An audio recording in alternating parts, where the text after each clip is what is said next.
राजधानी दिल्ली पर आतंक का साया मंडरा रहा है। 40 दिनों के अंदर आज दूसरी बार दिल्ली को दहलाने की साजिश रची गई है। हम आपको बता दें कि प्रशांत विहार इलाके में हुए धमाके भले ही छोटा सा हो, लेकिन इसने बहुत बड़ा संदेश छोड़ा है।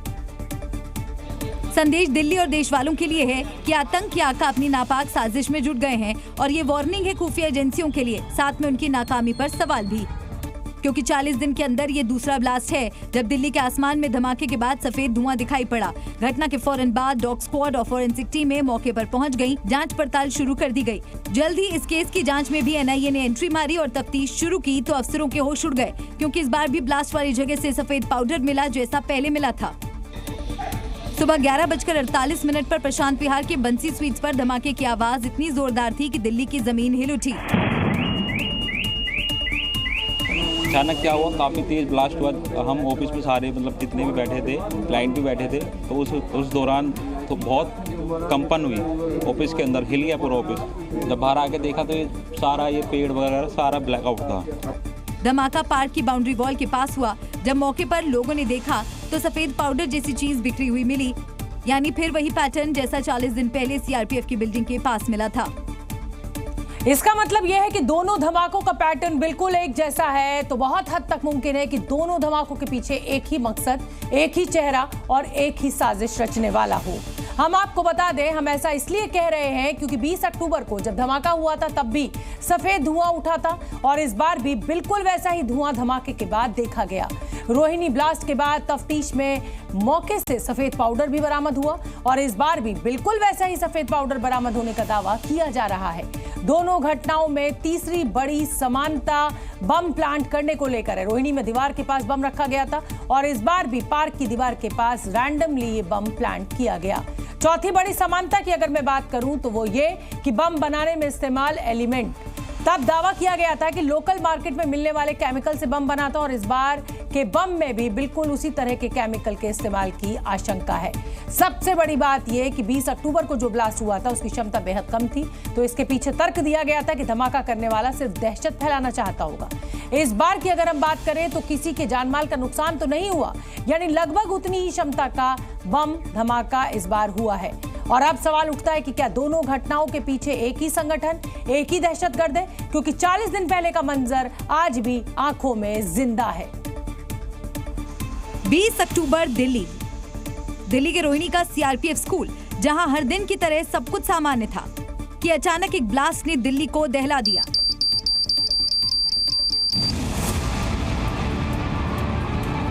यानी 40 दिन के अंदर फिर वही मंजर दिल्ली ने देखा, जिसने कई सवाल खड़े कर दिए। क्या दोनों धमाकों में कोई कनेक्शन है? क्या धमाके के पीछे किसी एक ही संगठन का हाथ है? क्या दोनों ब्लास्ट में एक ही टाइप के बम इस्तेमाल हुए? ऐसे तमाम सवालों के जवाब एनआईए तलाश रही है। तो एनएसजी ने सुरक्षा की कमान संभाल ली है। जरा इन तस्वीरों को देखिए। जैसे ही प्रशांत विहार में धमाका हुआ, कुछ मिनटों के अंदर ही किस तरह एनएसजी जवानों ने पूरे इलाके को अपनी निगरानी में ले लिया। ये खूंखार कमांडोज भारत तब उतारता है जब दुश्मन की मौत से मुलाकात करानी हो। यकीन मानिए, अगर इन कमांडोज को जरा भी भनक लग जाए कि धमाके के पीछे कौन है तो उसका अंजाम आप बस सोच ही सकते हैं। बहरहाल एनआईए टेरर एंगल के साथ दूसरे एंगल की भी जांच कर रही है। हालांकि पिछले धमाके का खुलासा अब तक नहीं हो पाया। शायद इस बार कोई ऐसा सुराग हाथ लगे जो एनआईए को दिल्ली दहलाने वालों तक पहुंचा दे। हालांकि अभी तक क्या सुराग हाथ लगे हैं ये तो कहना मुश्किल है, क्योंकि पिछले धमाके का सच भी अभी तक सामने नहीं आ पाया है। जांच एनआईए के पास थी, लेकिन अभी तक ये पता नहीं कि किसने वो धमाका किया था और किस तरीके के विस्फोटक का इस्तेमाल हुआ है। दिल्ली वाले इस ब्लास्ट के बाद दहशत में, जिन चश्मदीदों ने धमाका अपनी आंखों से देखा, जिन्होंने ब्लास्ट कानों से सुना, उनकी जुबानी सुनिए क्या मंजर था उस वक्त। बहुत तेज धमाका हुआ और बहुत तेज आवाज आई। मैं पूजा करके ही नीचे आई थी तो देखा बड़ा तेज धुआं हो गया। यानी इतना जोरदार धमाका कि लोग कांप उठे। दावा तो यहाँ तक है कि जमीन हिल पड़ी। धमाके के साथ आसमान धुएं से भर गया। बहुत ज्यादा था उससे, और जब बाहर आए तो मैं तो फोन पे बात कर रहा था, तो मैं अनकॉन्शियस हो गया। मैंने देखा क्या हुआ, एकदम सारे भागे थे इधर, क्या हुआ। तो कोई बोला कुछ हुआ, कोई बोला कुछ हुआ, मतलब कोई बोला सीएनजी सिलेंडर फटा है, कोई कुछ। धमाका था, वाइट धुआं भी था। ये सफेद धुआं भी ठीक वैसा ही था जैसे 40 दिन पहले रोहिणी ब्लास्ट के वक्त दिखा था। यानी बम में इस्तेमाल मटेरियल हो सकता है कि एक जैसा रहा हो, क्योंकि धमाका भी उतनी ही दूर तक सुनाई पड़ा। मैं अपने घर पे ही बैठा था, बाहर वाले कमरे में ही। 11-11:15 बजे का टाइम में ब्लास्ट हुआ। एकदम से ड्राइवर इसी के अंदर बैठा हुआ था क्योंकि गाड़ी ये ख़राब हो रखी है। तो इसी में बैठा हुआ वो अपने फ़ोन पे बात कर रहा था। एकदम से ब्लास्ट हुआ, मैं भाग कर गया और पार्क से भी काफ़ी सारे लोग आ गए थे। भीड़ इकट्ठी हो गई थी, दुकानें आसपास की ये सारे भी लोग आ गए थे। इधर गली के भी बहुत सारे लोग आ गए थे। तो धुआं काफ़ी था। एक और इधर गाड़ी खड़ी हुई थी, वो गाड़ी धुआं शांत हुआ, वो अपनी गाड़ी निकाल के ले गया। ये गाड़ी यहीं पर ही खड़ी थी। चेतन के थोड़ी चोटें भी आई हैं यहाँ पर होठ पे। बहरहाल लोग डरे हुए हैं। दिल्ली पर आतंक का साया मंडरा रहा है। सुरक्षा एजेंसी अब तक खाली हाथ है। कोई नहीं जानता राजधानी को कौन दहलाना चाहता है और उसका अब मकसद क्या है। दिल्ली के बिजवासन इलाके में छापा मारने पहुंची ईडी की टीम पर आज हमला कर दिया गया। ईडी के अधिकारी साइबर क्राइम की जांच करने बिजवासन के एक फार्म हाउस में पहुंचे थे, लेकिन आरोप है कि आरोपियों ने ईडी की टीम पर हमला कर दिया, जिसमें असिस्टेंट डायरेक्टर घायल हो गए। ये जो घर आप देख रहे हैं, ये जो फार्म हाउस है जो कि बिजवासन इलाके में बना हुआ है, यहाँ पर जांच करने के लिए पहुंची थी अपनी टीम के साथ में, जिसमें कि कई बड़े अधिकारी उसमें शामिल थे ईडी के। और ये जानकारी है जैसे ही यहाँ पर पहुंची, जो आरोपी थे उनसे जब पूछताछ करने लगी तो उसी दौरान कुछ लोगों ने ईडी के ऑफिसर्स पर हमला कर दिया। बताया गया कि 14C और फाइनेंशियल इंटेलिजेंस यूनिट से मिले इनपुट के आधार पर ये छापेमारी की गई। जांच के दौरान पता चला कि QR code, part time job जैसे तरीकों से बड़ी संख्या में लोगों से ठगी की गई और ठगी से हासिल पैसों को 15,000 खातों में भेजा गया। डेबिट क्रेडिट कार्ड बनाकर उनका इस्तेमाल UAE स्थित PYYPL पेमेंट एग्रीगेटर में वर्चुअल अकाउंट को टॉप अप करने के लिए किया गया।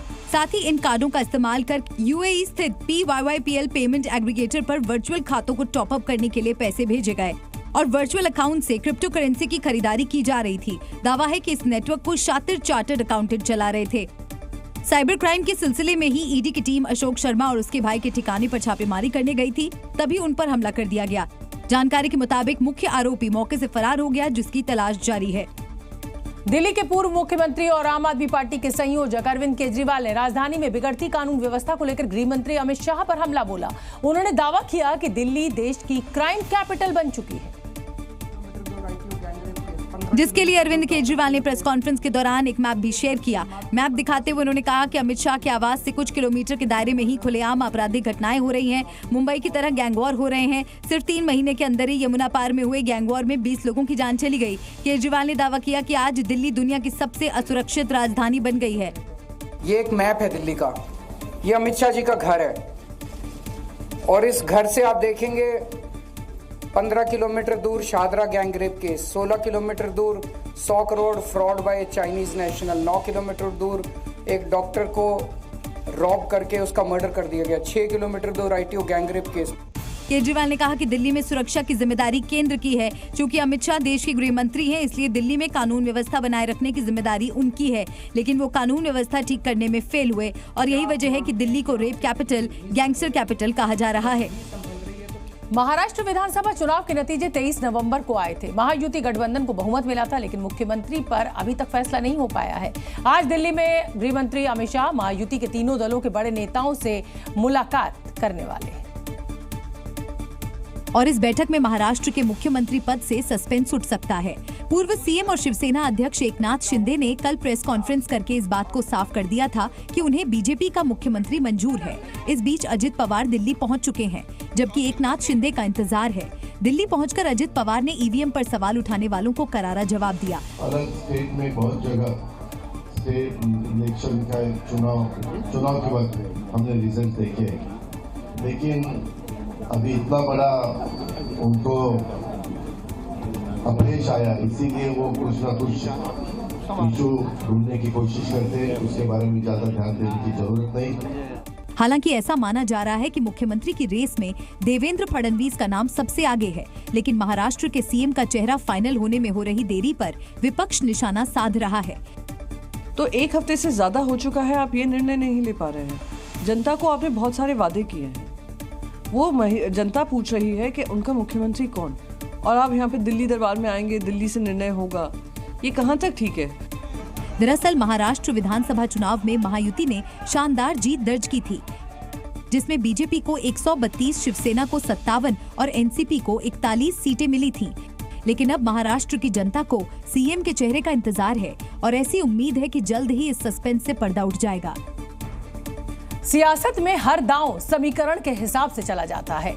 उत्तर प्रदेश बीजेपी में नए अध्यक्ष की तलाश चल रही है। जनवरी 2025 में नई ताजपोशी होनी है। अब सवाल यही है कि इस बार उत्तर प्रदेश बीजेपी अध्यक्ष कौन होगा। इस सवाल के जवाब में सियासी पंडित अलग अलग गणित बता रहे हैं, लेकिन हर आंकलन में एक बात कॉमन है और वो है ताजपोशी के पीछे कास्ट फैक्टर। यूपी के मौजूदा सीएम क्षत्रिय समाज से हैं, जबकि मौजूदा प्रदेश अध्यक्ष भूपेंद्र चौधरी हैं। ऐसे में कयास लगाए जा रहे हैं कि अगला प्रदेश अध्यक्ष ओबीसी समाज से होगा या फिर किसी ब्राह्मण चेहरे पर बीजेपी दाव लगाएगी। दरअसल बीजेपी ने अपने प्रदेश अध्यक्ष की ताजपोशी से पहले तैयारियां शुरू कर दी है। पहली कड़ी में 16 से 30 दिसंबर के बीच जिलाध्यक्षों के चयन होंगे। फिर 1 दिसंबर से 15 दिसंबर तक मंडल अध्यक्षों का चयन होगा। जिलाध्यक्षों के चयन प्रक्रिया का पर्यवेक्षक विनोद तावड़े को बनाया गया है और इसी के बाद जनवरी में नए बीजेपी प्रदेश अध्यक्ष के नाम पर फाइनल फैसला होना है। सूत्रों की माने तो इस रेस में कई नाम शामिल हैं, लेकिन चर्चा ये भी है कि बीजेपी यूपी में दोबारा भूपेंद्र चौधरी पर दांव लगा सकती है। जो भी हो, एक बात तो क्लियर है कि जो भी यूपी का प्रदेश अध्यक्ष होगा, योगी की रजामंदी के बिना फाइनल होना लगभग मुश्किल है। सक्रिय राजनीति में डेब्यू के साथ आज प्रियंका गांधी 52 साल की उम्र में पहली बार सांसद के तौर पर शपथ लेती नजर आई। प्रियंका गांधी भी उन नेताओं की फहरिस्त में शुमार हो गई जिनके परिवार का एक न एक सदस्य संसद के किसी भी सदन का सदस्य है। हम आपको बता दें, ऐसे में सबसे रोचक और जरूरी बात यह है कि सदन में गांधी परिवार के अब 3 सदस्य हो चुके हैं। राहुल गांधी और प्रियंका गांधी लोकसभा के सदस्य हैं, तो सोनिया गांधी राज्यसभा की मेंबर है। इसी के साथ लोकसभा में प्रियंका गांधी नेहरू परिवार की 16वीं सदस्य बनी है। साथ ही 71 साल बाद फिर से वो इतिहास दोहराया गया जब सदन में नेहरू गांधी परिवार के भाई बहन साथ साथ नजर आए। प्रियंका गांधी और संसद में प्रियंका गांधी के शपथ ग्रहण के दौरान की जो तस्वीर सामने आई, उसके पीछे बड़ा मैसेज छिपा है। मैसेज इसलिए क्योंकि जिस संविधान की कॉपी को लेकर प्रियंका गांधी संसद पहुंची, उसके पीछे संविधान वाला दाव है, जिस पर कांग्रेस समेत विपक्ष ने लोकसभा चुनाव के दौरान नैरेटिव तैयार किया था। मैं प्रियंका गांधी वाड्रा, जो लोकसभा की सदस्य निर्वाचित हुई हूँ, सत्यनिष्ठा से प्रतिज्ञान करती हूँ कि मैं विधि द्वारा स्थापित भारत के संविधान के प्रति सच्ची श्रद्धा और निष्ठा रखूंगी। और शपथ ग्रहण के बाद जब प्रियंका गांधी सीट की तरफ बढ़ी तो सबसे पहले उन्होंने अपने भाई राहुल गांधी का हाथ जोड़कर अभिवादन किया। सबसे रोचक तस्वीर उस वक्त की है जो प्रियंका गांधी संसद में एंटर कर रही थी। उस पल को यादगार बनाने के लिए राहुल गांधी काफी उत्सुक दिखे। उन्होंने न सिर्फ प्रियंका गांधी का ग्रैंड वेलकम किया, बल्कि अपने मोबाइल फोन में उनकी तस्वीर भी कैद कर ली। प्रियंका गांधी की शपथ ग्रहण पर मां सोनिया गांधी भी काफी खुश नजर आईं। उन्होंने कहा, हम लोग हैप्पी हैं और गर्व महसूस कर रहे हैं। आज गांधी परिवार के लिए सबसे खास और बड़ा दिन है, क्योंकि लोकसभा में राहुल और प्रियंका तो दूसरी तरफ राज्यसभा में खुद सोनिया गांधी जनता का प्रतिनिधित्व कर रही हैं। तो अब प्रियंका गांधी लोकसभा में सांसद के रूप में शपथ ले चुकी हैं और इसके साथ ही सियासत में एक नई बहस भी छिड़ गई है। कोई प्रियंका के नए अंदाज की तारीफ कर रहा है तो कोई उनकी इंदिरा गांधी से तुलना करने में लगा हुआ है। श्रीमती प्रियंका गांधी वाड्रा, क्योंकि जब प्रियंका संसद पहुंची तो उनका लुक अलग ही नजर आया। गोल्डन कलर की बॉर्डर वाली साड़ी में वो संसद भवन पहुंची तो चर्चा शुरू हो गई प्रतिज्ञान करती हूँ और उनके इस अंदाज की तुलना देश की पहली महिला प्रधानमंत्री और उनकी दादी इंदिरा गांधी से की जाने लगी। उनके चलने का स्टाइल हो या फिर लोकसभा में शपथ लेने के दौरान उनके चुने गए शब्द, सभी में इंदिरा की झलक लोगों को दिख रही है। इस पल के गवाह प्रियंका गांधी के बच्चे भी बने और दादी सोनिया गांधी के साथ दोनों बच्चे संसद भवन परिसर में नजर आए। सांसद पद की शपथ लेने के बाद प्रियंका वाड्रा ने कहा है कि वो देश के लिए मुद्दे उठाएंगी। प्रियंका का कहना है कि उनके संसद आने से राहुल गांधी और कांग्रेस को मजबूती मिलेगी। मजबूती मिलेगी राहुल जी को, कांग्रेस पार्टी को, और मेरे ख्याल से जो संविधान के जो असूल हैं उनको मजबूती मिलेगी, क्योंकि हम उसी के लिए लड़ रहे हैं। प्रियंका गांधी ने कांग्रेस अध्यक्ष मल्लिकार्जुन खड़गे से भी मुलाकात की और उनका आशीर्वाद लिया। और वो अच्छे वक्ता हैं और हर चीज को समझते हैं और जनता के समस्या को उठाते हैं और खासकर महिलाओं की समस्याओं को वो उठाने में सक्षम है। प्रियंका गांधी ने सक्रिय राजनीति में भले काफी देरी से कदम रखा हो, लेकिन इस कदम से कांग्रेस पार्टी जरूर जोश में भर चुकी है। प्रियंका गांधी की संसदीय पारी का आगाज हो चुका है और इस एंट्री के साथ ही कांग्रेस समेत तमाम सहयोगी दलों के नेताओं का भी जोश हाई दिख रहा है।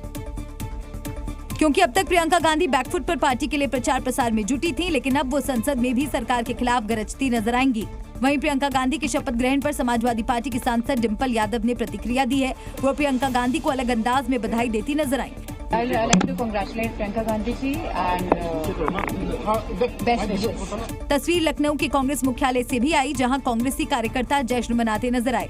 प्रियंका गांधी की तस्वीर हाथों में लेकर उनके सियासी संघर्ष को दिखाते नजर आए और सरकार के खिलाफ खास संदेश भी दिया। प्रियंका गांधी ने आज बतौर सांसद शपथ लिया है और लखनऊ का जो कांग्रेस कार्यालय है वहां पर जश्न मनाया जा रहा है। हाथों में प्रियंका गांधी की जो तस्वीरें हैं वो लेकर यहाँ पर कांग्रेस कार्यकर्ता नेता मौजूद हैं और जो उनके संघर्ष की कहानी है वो ये तस्वीरें भी यहाँ पर बयां कर रही हैं। जश्न सिर्फ दिल्ली और लखनऊ में ही नहीं, राजस्थान में भी देखने को मिला। राजस्थान के पूर्व डिप्टी सीएम सचिन पायलट ने प्रियंका गांधी की लोकसभा में एंट्री को कांग्रेस के लिए बड़ी मजबूती करार दिया है। वो एक बहुत मजबूत सांसद रहेंगी, न सिर्फ वायनाड और केरला के लिए, लेकिन देश भर में जो नौजवान हैं, महिलाएं हैं, उनकी बातों को रखने के लिए तो सरकार को और भाजपा को जवाबदेही तय करने का मैं समझता हूँ अब समय आ चुका है। यानी ये साफ है, प्रियंका गांधी न सिर्फ गांधी परिवार के लिए मजबूत पिलर के तौर पर खुद को साबित करने की कोशिश करेंगी, बल्कि संसद में उनकी एंट्री से कांग्रेस के तमाम कार्यकर्ता और नेताओं का कॉन्फिडेंस भी हाई हो चुका है।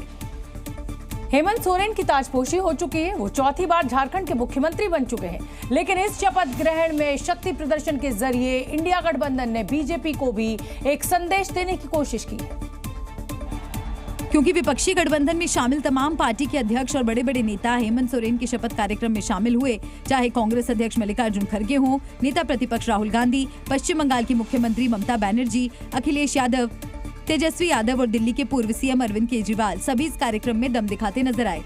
दरअसल महाराष्ट्र विधानसभा चुनाव में विपक्ष की करारी हार के बाद गठबंधन में दरार की चर्चाओं को खत्म करने के लिए ये महाजुटान हुआ, जिसमें दिल्ली से उत्तर प्रदेश के तमाम नेता शामिल हुए। यहाँ तक कि हेमंत सोरेन के शपथ ग्रहण कार्यक्रम में 2 लड़कों की जोड़ी भी नजर आई, जिसको लेकर चर्चाओं का बाजार गर्म था।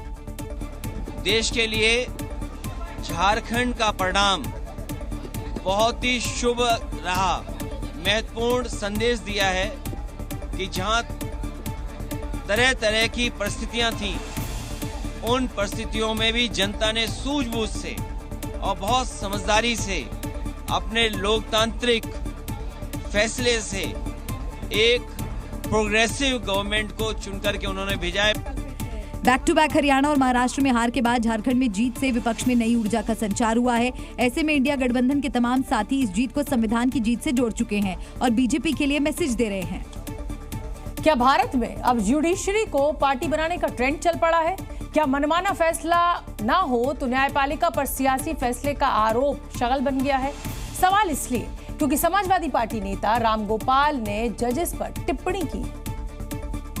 इस तरह के जजेस भी छोटे छोटे जजेस बैठे हुए हैं जो इस देश में आग लगवाना चाहते हैं। कभी पूर्व सीजीआई पर अमर्यादित टिप्पणी करने वाले रामगोपाल यादव ने जजों को लेकर इस बार जो कहा, उस बयान के कई मायने निकाले जा रहे हैं और कई सवाल खड़े हो रहे हैं। सवाल ये है कि क्या मनमाना फैसला न आने पर न्यायपालिका पर उंगली उठाई जा रही है? क्या सियासी दल ये तय करेंगे कि अदालतें क्या फैसला दें? क्या अदालतों पर सियासी फायदे के लिए राजनीति का दौर शुरू हो गया है? ये सवाल इसलिए क्योंकि रामगोपाल यादव संभल के बाद अजमेर की दरगाह पर अदालत की पहल से बेहद खफा है और वो अदालत ही नहीं जजों पर भी सवाल खड़े कर रहे हैं। कोई मतलब नहीं है। अजमेर शरीफ पर हमारे प्रधानमंत्री स्वयं चद्दर भिजवाते हैं, सारे देश के लोग, दुनिया भर के लोग आते हैं वहाँ। अब उसको विवादों में डालना बहुत ही घृणित और ओछी मानसिकता का प्रतीक है। ये पहली दफा नहीं है जब रामगोपाल यादव ने अदालत या किसी जज पर सवाल उठाए हों। कुछ महीने पहले की ही बात है जब समाजवादी नेता देश के पूर्व मुख्य न्यायाधीश पर बोलते हुए मर्यादा की सीमाएं लांघ गए थे। जो जब भूतों को जिंदा करते हैं मुर्दों तो रविवार की बात है, सीजीआई का बयान आया। इस तरह की बातें कहते रहते हैं। सवाल ये है, क्या हार की हताशा में विपक्ष इस तरह की बयानबाजी कर रहा है? न्यायपालिका पर सियासी दबाव का आरोप लगाकर क्या ये दल खुद अदालतों पर प्रेशर पॉलिटिक्स नहीं कर रहे? अजमेर में ख्वाजा की दरगाह में शिव मंदिर के दावे वाली याचिका कोर्ट में स्वीकार होने के बाद अब सियासी पारा हाई हो गया है। नेता अदालतों के साथ साथ बीजेपी पर भी सवाल खड़े कर रहे हैं। सवाल ख्वाजा की दरगाह और शिव मंदिर के सबूतों से जुड़े हैं। क्या ख्वाजा की दरगाह में महादेव का मंदिर है? दरगाह पर प्रधानमंत्री की चादर भिजवाने के दावों में कितना दम है? ऐसे कई जवाब जनता जानना चाहती है। आप बताइए, 800 साल से दरगाह है अलाउद्दीन खिलजी के ज़माने से दरगाह है, फिर मुग़लों की हुकूमत रही। मुग़लों के बाद मुग़ल जब कमज़ोर पड़ गए, ख़त्म हो गए, तो मराठाओं की सरकार थी। यानी भाईजान अदालत के बहाने बीजेपी और सरकार को निशाना बना रहे हैं और सवाल खड़े कर रहे हैं कि खुद प्रधानमंत्री चादर भिजवाते हैं तो चुप क्यों हैं? 1911 में क्वीन एलिजाबेथ आई तो वहाँ पानी का हाउस बनवाया। नेहरू से लेकर जितने प्रधानमंत्री बने वो वहाँ पर चादर भिजाते हैं। आप बताइए क्या करना चाह रहे हैं लोग? और वैसे यही नहीं रुके, उन्होंने पीएम मोदी के ख्वाजा की दरगाह पर चादर भिजवाने पर भी सवाल खड़े कर दिए। मोदी भी जाते, मोदी ने भिजाया, कई अपने 10 साल में हर साल भिजाते हैं, दरगाह में चादर भिजाते हैं। अब उन्होंने मिनिस्ट्री ऑफ माइनॉरिटी अफेयर्स को पार्टी बनाया, SI को बनाया, दरगाह कमेटी को। अब बताइए नरेंद्र मोदी इन लोगों को रोकेंगे नहीं रोकेंगे? यानी सवाल सीधे सत्ता में सबसे ऊपर बैठे प्रधानमंत्री मोदी से किया जा रहा है, जबकि याचिका पर सुनवाई का फैसला अदालत का है। सवाल ये है, जब मामला अदालत में है तो सियासत की जरूरत क्या? क्यों ना अदालतों को अपना काम करने दिया जाए। बिहार में विधानसभा का शीतकालीन सत्र काफी गर्म रहा। प्रदेश की मुख्य विपक्षी पार्टी RJD और महागठबंधन में शामिल अन्य दलों के विधायकों ने इस बिल का विरोध किया और हाथों में तख्ती लिए केंद्र और राज्य सरकार के खिलाफ नारे लगाने लगे। बिहार की पूर्व CM राबड़ी देवी विधानसभा के बाहर प्रदर्शन करती नजर आई और उनके साथ तमाम विधायक भी वक्फ बिल के विरोध में बैनर पोस्टर उछालने लगे। राज्य सरकार हो चाहे भारत सरकार, हमला हो रहा है। शुरू से आप लोग देख रहे हैं, न्यूज में दिखा रहे हैं, सब जगह हमला हो रहा है। यही तो गलत काम हो रहा है ना देश में। पहली बार इतिहास आया है कि कानून आया है कि अल्पसंख्यक के मना अलग करना। केंद्र सरकार के वक्फ संशोधन बिल को RJD मुस्लिम विरोधी बता रही हैं, तो अल्पसंख्यकों को भड़काने की भी कोशिश हो रही है, क्योंकि अब्दुल बारी सिद्दीकी ने तो मुस्लिमों की संपत्ति जब्त करने की भी बात कर दी। ये जो वक्फ कानून है ये सीधा सीधी अल्पसंख्यकों पे प्रहार है और उनका हक, हुकूक, संपत्ति को जब्त करना चाहती है। इसका हम विरोध करते हैं और इसे हम पास नहीं होने देंगे। विरोध वक्फ बिल का है, लेकिन बिहार की राजनीति में इसे सीधे तौर पर मुस्लिमों से जोड़ दिया गया है, जिससे आगामी विधानसभा चुनाव में खास वोट बैंक पर पकड़ बनाई जा सके। पदयात्रा पर निकले बागेश्वर धाम के पंडित धीरेन्द्र कृष्ण शास्त्री ने बताया कि भारत कैसे कट्टर हिंदुओं का देश बनेगा। हिंदुओं को एकजुट करने के उद्देश्य से धीरेन्द्र शास्त्री 21 नवम्बर से ही पदयात्रा पर है। और पदयात्रा के 7वें दिन उनकी यात्रा निवाड़ी पहुंची, जहां अपने समर्थकों को संबोधित करते हुए उन्होंने कहा कि सबसे पहले खुद को कट्टर हिंदू बनाना होगा, तभी हमारा देश कट्टर हिंदू देश बनेगा। पहले मोहल्ले को कट्टर हिंदू मोहल्ला बनाना है, फिर ग्राम को कट्टर मोहल्ला बनाना है, फिर जिला को कट्टर जिला हिंदुओं का जिला बनाना है, फिर राज्य को कट्टर हिंदुओं का राज्य बनाना है, फिर भारत देश को कट्टर हिंदुओं का देश बनाना है। हालांकि बाबा बागेश्वर ने इसके लिए लोगों को लड़ाई से बचने की नसीहत भी दी। अपना उद्देश्य किसी से लड़ना है ही नहीं, हम लोगों को सिर्फ इतना करना है, लोगों को जगाना है, खुद भी जगना है। बाबा बागेश्वर की सनातन हिंदू एकता पदयात्रा में हजारों की संख्या में लोग शामिल हो रहे हैं। इस यात्रा का मुख्य उद्देश्य सनातन धर्म की रक्षा और जातिवाद जैसी सामाजिक बुराइयों को खत्म करना है। पंडित धीरेन्द्र कृष्ण शास्त्री की पदयात्रा में लोगों की भारी भीड़ तो उमड़ ही रही है। उनकी पदयात्रा के दौरान श्रद्धालुओं के अलग अलग अंदाज भी देखने को मिल रहे हैं। क्योंकि पदयात्रा में शामिल कुछ लोग झूमते हुए दिखाई दिए, तो वहीं कुछ कलाकार अपनी कला का प्रदर्शन करते नजर आए। कुछ ऐसा ही नजारा निवाड़ी पहुंची पदयात्रा के दौरान दिखा। भारी संख्या में मौजूद श्रद्धालुओं के बीच कुछ कलाकारों ने अपनी कला का प्रदर्शन भी किया। इस दौरान नुकीली कीलों की पट्टियों पर एक के बाद एक करके 5 युवक लेट गए। इसके बाद सबसे ऊपर लेटे युवक के सीने पर एक बड़ा सा पत्थर रखा गया। ये पत्थर इतना भारी था कि उसे रखने के लिए 2 लोगों को लगाया गया। पत्थर रखने के बाद एक शख्स ने बड़ा सा हथौड़ा लिया और जोर से उस पर वार किया, जिससे पत्थर कई टुकड़ों में बट गया। पत्थर टूटते ही लोगों की खुशी का ठिकाना न रहा। वहां मौजूद लोगों ने भी कलाकारों का जमकर हौसला बढ़ाया। यात्रा में शामिल इन कलाकारों ने एक के बाद एक कई करतब दिखाए और लोगों का खूब मनोरंजन किया। कलाकारों का प्रदर्शन देख धीरेन्द्र कृष्ण शास्त्री भी खुश नजर आए। हालांकि पदयात्रा के दौरान करतब दिखाने पर कुछ लोगों ने सवाल भी उठाया, क्योंकि एक दिन पहले पदयात्रा के दौरान डीजे पलट गया था, जिससे 5 लोग घायल हो गए थे। वाराणसी के उदय प्रताप कॉलेज पर कई साल पहले यूपी सुन्नी सेंट्रल वक्फ बोर्ड की ओर से किया गया दावा एक बार फिर चर्चा में है। वक्फ बोर्ड की तरफ से जारी पुराना नोटिस सामने आने के बाद यूपी कॉलेज की जमीन के मालिकाना हक पर अब चर्चाएं शुरू हो गई हैं। हालांकि कॉलेज प्रशासन की ओर से साफ कर दिया गया कि ये मामला काफी पुराना है, जिसका जवाब दिया जा चुका है और ये मामला खत्म भी हो गया है। दरअसल 100 एकड़ में फैले यूपी कॉलेज पर यूपी सुन्नी सेंट्रल वक्फ बोर्ड ने करीब 6 साल पहले दावा ठोका था। वक्फ बोर्ड ने एक्ट 1995 के तहत एक नोटिस भेजा था कि यूपी कॉलेज छोटी मस्जिद नवाब टोंग की संपत्ति है, जिसे नवाब साहब ने छोटी मस्जिद को वक्फ कर दिया था, लिहाजा ये वक्फ की संपत्ति है। नोटिस के जवाब में यूपी कॉलेज शिक्षा समिति के तत्कालीन सचिव UN सिन्हा ने कुछ दिन बाद ही जवाब देते हुए कहा था कि उदय प्रताप कॉलेज की स्थापना 1909 में चैरिटेबल एंडोमेंट एक्ट के तहत हुई थी। इसके बाद से यूपी सुन्नी सेंट्रल वक्फ बोर्ड की तरफ से कोई नोटिस नहीं आया, लेकिन हाल ही में कुछ लोग कॉलेज कैंपस में मस्जिद में निर्माण कार्य करवा रहे थे, जिसे कॉलेज प्रशासन ने रुकवा दिया। यहाँ पे निर्माण कार्य ये लोग मस्जिद का कुछ और कराना चाहते थे और इसका निर्माण कार्य हमने जो भी निर्माण सामग्री थी उसको पुलिस के सहयोग से हटवा दिया। हालांकि कॉलेज पर वक्फ की संपत्ति वाले दावे को लेकर वहाँ के छात्रों में काफी नाराजगी दिखी। मध्य प्रदेश के दमोह से लव जिहाद का एक हैरान कर देने वाला मामला सामने आया है। आरोपों के मुताबिक आरोपी ने पहले गुमराह करके हिंदू लड़की से शादी की और फिर धर्म बदलने का दबाव बनाया। बात न मानने पर पीड़ित और उसके परिवार को जान से मारने की धमकी भी दी गई। पीड़ित लड़की ने आरोपी कासिम के टॉर्चर को लेकर पहले थाने में शिकायत दर्ज कराने की कोशिश की, लेकिन पुलिस ने मामले को गंभीरता से नहीं लिया और कासिम का अत्याचार बढ़ता गया। पीड़िता के मुताबिक कासिम कसाई से उसकी मुलाकात सोशल मीडिया पर हुई। इस दौरान आरोपी ने अपना धर्म छिपाया और पीड़िता को भगाकर जबलपुर ले आया, जहां उसने निकाह किया, जिससे पीड़िता हैरान रह गई। लेकिन उसके सामने कोई रास्ता नहीं था और वो कासिम के साथ दमोह लौट आई, जहां उसे पूजा से रोका जाने लगा और गोमांस खिलाने का दबाव बनाया गया। पीड़िता किसी तरह उसके चंगुल से भागकर अपने रिश्तेदार के यहाँ पहुंची तो आरोपी वहाँ भी आकर धमकाने लगा। जब मैंने उससे तलाक की मांग की कि मैं धर्म नहीं बदलूंगी, मुझे तलाक चाहिए, तो उसने मुझे तेजाब मारने की धमकी दी। एक दिन मेरे घर के बाहर तेजाब लेकर आया था।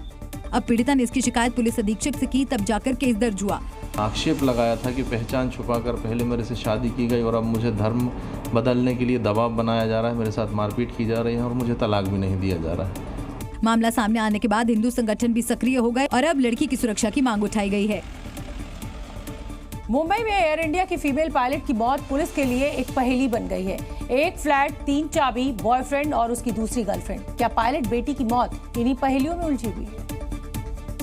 क्योंकि सृष्टि तुली की लाश उनके फ्लैट में संदिग्ध हालत में पड़ी मिली, पुलिस को सबसे पहला शक सृष्टि तुली के बॉयफ्रेंड पर ही जा रहा है। हालांकि इस केस में सुसाइड एंगल भी सामने आ रहा है। उसने सुसाइड कर लिया है, ये तो विश्वास करने वाली बात ही नहीं थी, क्योंकि वो इतनी स्ट्रांग लड़की थी और उसको इतनी अच्छी ट्रेनिंग मिली हुई थी। यानी परिवार इस बात को मानने को तैयार ही नहीं कि पायलट बेटी खुद अपनी जान दे सकती है। अब सवाल ये है, क्या पायलट सृष्टि की मौत किसी साजिश का हिस्सा है? क्या लव ट्रायंगल ने पायलट बेटी की जान ली? क्या पायलट सृष्टि का लवर उसे चीट कर रहा था? पुलिस ऐसी तमाम पहेलियों को सुलझाने में जुटी है। ये सुसाइड नहीं है, इसको मारा गया है। पीड़ित परिजनों ने बेटी की हत्या का आरोप उसके प्रेमी आदित्य पंडित पर लगाया है। रविवार की रात ड्यूटी के बाद सृष्टि 12:30 पर अपने फ्लैट पर पहुंची। सृष्टि से मिलने उसका लवर आदित्य पंडित भी आया था। इसी बीच रात 1:29 पर आदित्य पंडित अपने घर यानी दिल्ली जाने के लिए फ्लैट से निकल गया और कुछ घंटे बाद वो वापस सृष्टि के पास लौटा तो उसकी जान जा चुकी थी। गोरखपुर की पहली महिला पायलट सृष्टि तुली को लेकर पूरे शहर को नाच था, मगर सृष्टि तुली के साथ जो हुआ वह उसके परिवार ने कभी सपने में भी नहीं सोचा था। गुजरात के वलसाड में 14 नवंबर को 19 साल की छात्रा की रेप के बाद हत्या करने वाला आरोपी सीरियल किलर निकला। पुलिस के मुताबिक आरोपी ने 4 और हत्याओं का जुर्म कबूल किया और आरोपी ने इन घटनाओं को पिछले 25 दिनों के अंदर ही अंजाम दिया। गिरफ्तार किए गए आरोपी का नाम राहुल सिंह जाट है, जो दिव्यांग है और मूल रूप से हरियाणा का रहने वाला है। पुलिस के मुताबिक आरोपी दिव्यांग होने की वजह से ट्रेनों में मुफ्त यात्रा करता था और ट्रेन में ही अपराध करता है। इसी मामले में सबूत जुटाने के लिए वलसाड पुलिस मोतीवाड़ा गाँव पहुंची और सीन रिक्रिएट किया। फिलहाल हम खड़े हैं उस जगह पे जिस जगह पे 19 साल की जो छात्रा है उसके साथ सीरियल किलर ने इस जगह से सीरियल किलर ने 19 साल की छात्रा का पीछा किया था। उसके बाद इस जगह पे आके वो जो छात्रा है उसको बेहोश करके तारों की जो फेंसिंग थे उसके उस पार ले जाके उसके साथ बलात्कार किया गया था। इस घटना को लेकर पीड़ित परिवार में काफी आक्रोश नजर आया। पीड़ित परिवार ने आरोपी को फांसी पर चढ़ाने की मांग की।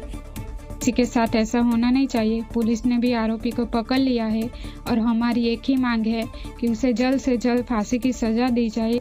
दरअसल 14 नवंबर को उदयवाड़ा रेलवे स्टेशन के पास एक कॉलेज की छात्रा की लाश मिली थी। पोस्टमार्टम रिपोर्ट में रेप के बाद गला दबाकर हत्या करने की बात सामने आई, जिसके बाद पूरे इलाके में हड़कंप मच गया था। मामले की गंभीरता को देखते हुए पुलिस ने कई अलग अलग टीमें बनाकर जांच शुरू कर दी, जिसमें पुलिस को सफलता भी मिली और आरोपी को धर दबोचा। दिल्ली से सटे गाजियाबाद में एक हैरान कर देने वाला मामला सामने आया है। यहां गाजियाबाद पुलिस ने 31 साल पहले लापता हुए एक युवक को उसके परिवार से मिलवाया।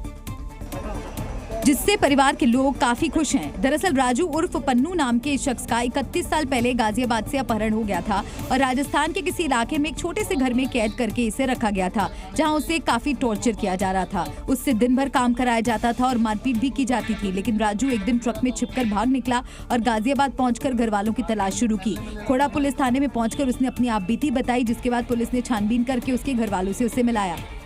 थाना खोड़ा पुलिस टीम द्वारा जब इसके संबंध में जानकारी किया गया तो पता चला कि 30 वर्ष पूर्व थाना साहिबाबाद क्षेत्र में इस संबंध में अभियोग पंजीकृत हुआ था। उससे पूछताछ के आधार पर उसके परिजनों का पता लगा करके युवक को उसके परिजनों से मिलवा दिया गया है। इसमें अग्रिम विधिक कार्रवाई प्रचलित थी। राजू के मुताबिक वो दिल्ली के कई थानों में पहुंचा, लेकिन कोई मदद नहीं मिल पाई। इतने सालों में वो अपने घर का पता और इलाका भूल चुका था, लेकिन 22 नवंबर को जब वो खोड़ा थाने पहुंचा तो उसकी घर वापसी हुई। गाजियाबाद का मैं रहने वाला हूँ। आज से 18-19 साल पहले भी गाड़ी वाले उठा के ले गए थे। हालांकि पुलिस पूरी तसल्ली के लिए कई और पहलुओं की जाँच करने में भी जुटी है। बेटियों की शादी यानी पुण्य का काम, मुख्यमंत्री का नाम, लेकिन कारनामा ऐसा कि सुनेंगे तो उत्तर प्रदेश के मुख्यमंत्री योगी आदित्यनाथ भी गुस्से से भर उठेंगे। क्योंकि सामूहिक विवाह में दान के नाम पर गरीब बेटियों के साथ जो मजाक हुआ वो रॉबिन हुड स्टाइल मुख्यमंत्री की इमेज पर सीधी चोट है। कहाँ तो तय था कि चांदी की पायल और गहने दिए जाएंगे, कहाँ घुसखोरों ने चांदी जैसी नकली पायलों और गहने थमा दिए। ये लोहा है, ये लोहा है। जी हाँ, केवल जनता को बेवकूफ बना रहे थे। मामला बस्ती जिले का है। यहाँ मुख्यमंत्री विवाह योजना के तहत 543 बेटियों की शादी कराई गई। शादी में सरकार की तरफ से बेटियों के शगुन में 51,000 रुपए ISI मानक वाले उपहार देती है। आभूषण, 5 मीटर वाली साड़ी जैसे तोहफे शामिल हैं, लेकिन आरोप है कि नकली पायल, छोटे साइज की साड़ियाँ, किचन के घटिया सामान दिए गए। यहाँ पे नकली पायल बांटा जा रहा है और जितने भी सामान दिए जा रहे हैं इतने सामान दे रहे थे और हम लोग जब मौके पर आकर चेक किए तो जितने सामान है सारे नकली हैं। कहा तो नवविवाहित जोड़े तोहफे पाकर गदगद थे, कहा गिफ्ट में करप्शन का गेम पता चलते ही सबके चेहरे उतर गए। लेकिन एकदम स्टील का है, ये देखिए, ये सब बिल्कुल लोकल है, थर्ड क्लास है, कुछ नहीं है इसमें। देखिए, आरोप है कि ठेकेदार और अधिकारियों ने मिलकर दहेज में भी अपना हिस्सा सेट कर लिया। कहा तो अनजान बेटी की शादी में भी दान देना लोग पुण्य समझते हैं। कहा ये बस्ती के अफसर और ठेकेदार दहेज के पैसे में ही खेल कर गए। यूपी की राजधानी लखनऊ के चौधरी चरण सिंह एयरपोर्ट पर एक विमान में लगी आग पर कड़ी मशक्कत के बाद काबू पा लिया गया, लेकिन ये कोई हादसा नहीं बल्कि मॉक ड्रिल का एक हिस्सा था, जिसका मकसद विपरीत हालातों से निपटने के लिए खुद को तैयार रखना था, जिसके लिए एयरपोर्ट पर मॉक ड्रिल का आयोजन किया गया। बताया गया कि करीब 100 यात्रियों के साथ कोलकाता से लखनऊ आ रहे विमान के दोनों इंजन फेल हो गए। विमान रनवे पर उतरा और टैक्सीवे माइक के पास दुर्घटनाग्रस्त हो गया और उसमें आग लग गई। इस बात की जानकारी मिलते ही CCSI एयरपोर्ट पर तैनात एयरपोर्ट के क्रैश फायर टेंडर के कर्मचारी मौके पर पहुंचे और बिना देर किए मोर्चा संभाल लिया। मौके पर पहुंचते ही क्रैश फायर टेंडर ने विमान में लगी आग पर पानी की बौछार शुरू कर दी और कुछ ही देर की कोशिश के बाद आग पर काबू पा लिया गया। विमान में लगी आग बुझते ही वहां मौजूद दूसरे कर्मचारी भागे भागे विमान के पास पहुंचे और एक एक कर इस हादसे में घायल यात्रियों को अपने कंधे पर रखकर एम्बुलेंस तक पहुंचाया। इस मॉक ड्रिल में एयरड्रोम बचाव और अग्निशमन टीम, एप्रिन कंट्रोल, जिला प्रशासन, अस्पताल और यूपी पुलिस समेत कई टीमें शामिल रहीं। मॉक ड्रिल के दौरान इस बात का आंकलन किया गया कि अगर ऐसी कोई स्थिति बनती है तो ये एजेंसियां कितनी तत्परता से अपना काम करती हैं। चक्रवाती तूफान फेंगडल तमिलनाडु की तरफ तेजी से बढ़ रहा है। तट से टकराने के बाद इसकी रफ्तार करीब 80 से 85 किलोमीटर प्रति घंटे की होगी और तेज हवाओं के साथ 2 दिनों तक यहां झमाझम बारिश का भी अनुमान मौसम विभाग ने जताया है। ऐसे में बंगाल की खाड़ी से उठे इस तूफान को लेकर केंद्र और राज्य सरकार भी अलर्ट है। NDRF और SDRF की टीमों को मुस्तैद कर दिया गया है। कई जिलों में स्कूल कॉलेज बंद रखने का फैसला भी लिया गया है। मौसम विभाग के मुताबिक चक्रवाती तूफान कुछ घंटों में श्रीलंका से सटे तमिलनाडु के तटों की तरफ नॉर्थ वेस्ट की दिशा में बढ़ेगा। इस दौरान तेज हवाएं चलेंगी और मूसलाधार बारिश होगी, जिसकी वजह से भारी तबाही मच सकती है। तूफानी खतरे को देखते हुए भारी बारिश को लेकर ऑरेंज और रेड अलर्ट जारी किया गया है। तमिलनाडु और पुडुचेरी में 30 नवंबर तक भारी बारिश होने की संभावना है। आंध्र प्रदेश में 29 से 30 नवंबर के दौरान भारी बारिश हो सकती है। मछुआरों को 30 नवंबर तक समुद्र में नहीं जाने की सलाह दी गई है। During the next 2 days, it is likely to skirt Sri Lanka coast and reach Tamil Nadu coast. Under the influence of the system, rainfall is expected during the next few days over the districts of coastal Andhra Pradesh. ये इस साल का तीसरा चक्रवाती तूफान है जिसे काफी शक्तिशाली माना जा रहा है। इसका असर यातायात पर भी पड़ने वाला है और इसी को देखते हुए फ्लाइट्स के लिए एडवाइजरी जारी की गई है। चेन्नई और मदुरई के लिए फ्लाइट्स प्रभावित हो रही हैं।